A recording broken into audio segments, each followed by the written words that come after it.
صبح امید وطن جلوه کن در آسمان همچو مهر جاودان.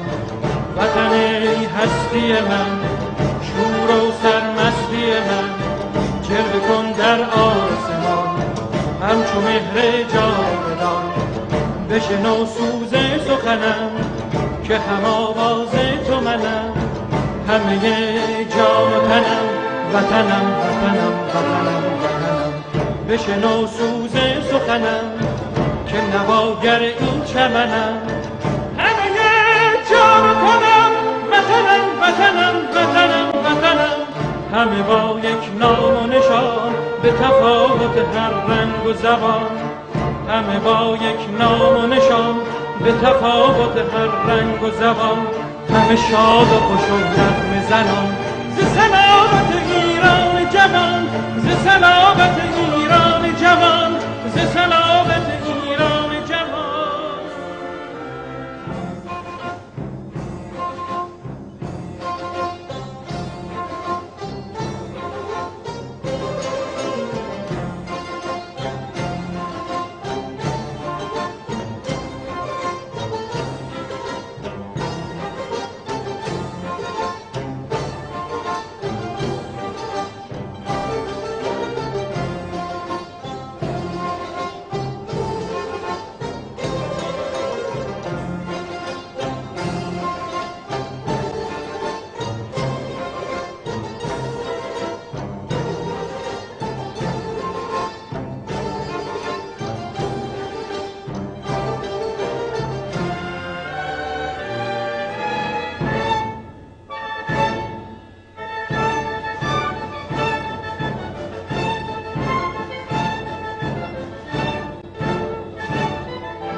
بشنو سوز سخنم که هم آواز تو منم، همه جان و تنم وطنم وطنم وطنم وطنم.